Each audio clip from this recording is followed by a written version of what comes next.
कल आप लोगों का एग्जाम है, तो सबसे गुरुत्वपूर्ण बात यहाँ पर यह है, जितने लोग एग्जाम लिखने गए हैं ना, वो सभी लोग पढ़ के गए हैं, लेकिन सक्सेसफुल कुछ ही लोग होते हैं। ऐसा क्यों? पढ़ते तो सब लोग हैं, लेकिन वो जो 2 आवर्स है और 120 क्वेश्चन है, तो time management with justice to all the questions, ये जो कर लेते हैं वही सक्सेसफुल होते हैं। तो हमको कैसे करना है टाइम मैनेजमेंट? घड़ी पहन के जाना है एग्जाम हॉल में, और वहां पर जो भी समय का व्यवस्था है, तो समय को ध्यान में रखते हुए क्वेश्चन करना है। सेकेंड थिंग ये है, हमको फर्स्ट अटेम्प्ट में वही क्वेश्चंस को करना है जो हमको 100% आता है, या हम श्योर हैं कि ये सही होगा। कारण क्या है? कारण ये है कि ये जो फर्स्ट अटेम्प्ट में आप जो करेंगे ना, वही आपको सिलेक्शन दिलाता है। 120 क्वेश्चन को स्क्रॉल करते हुए आपको चलना है। उसमें से मान लीजिए फर्स्ट क्वेश्चन आता है, उसके बाद 6 क्वेश्चन नहीं आता है, तो कोई चिंता करने की जरूरत नहीं। आप चलो 7 क्वेश्चन आता है उसको करो, और ये 5 क्वेश्चन को छोड़ दो सेकेंड अटेम्प्ट के लिए।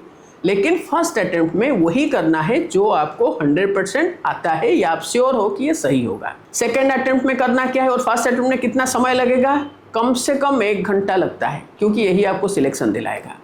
उसके बाद हम सेकेंड अटेम्प्ट में जाएंगे। तो सेकेंड अटेम्प्ट में हम किसको करेंगे ना, जिसमें हमको कंफ्यूजन हो रहा है पर हमको पता है ये हम कर पाएंगे, जिसमें हम 2 ऑप्शन के अंदर कंफ्यूज हो रहे हैं, जिसमें हमको लग रहा है कि ये आंसर सही लग रहा है पर फिर भी 1% इंट्यूशन आ रहा है, ये नहीं वो है। तो ऐसे जो क्वेश्चंस होगा ना, उसको हमको सेकेंड अटेम्प्ट में रखना है। तो फिर उसको कैसे करें ना, सेकेंड अटेम्प्ट में जब आप क्वेश्चन को करोगे ना, उस समय पहले क्वेश्चन को 5 बार पढ़ो। उसके बाद क्वेश्चन कहाँ से आया है, कंटेक्स्ट क्या है, कौन सी संहिता का कौन सी चैप्टर से ये क्वेश्चन आया है, उसको याद करने की कोशिश करो। आपके पास रफ पेपर होगा, वहां पर उसको मेंशन करो। अगर इससे भी सॉल्व नहीं हुआ तो 4 ऑप्शन को देखो, 4 ऑप्शन किस कंटेक्स्ट में और कहां से आया है उसको लिखो, और उसके बाद आप देखना कि वो ऑप्शन के साथ जहां पर लिंक बैठ गया क्वेश्चन का ना, तो वही आंसर है। बड़े आराम से हो जाएगा, अगर आप धैर्य के साथ, पेशेंस के साथ, स्ट्रेस मैनेज करते हुए आप इसको कर पाए तो।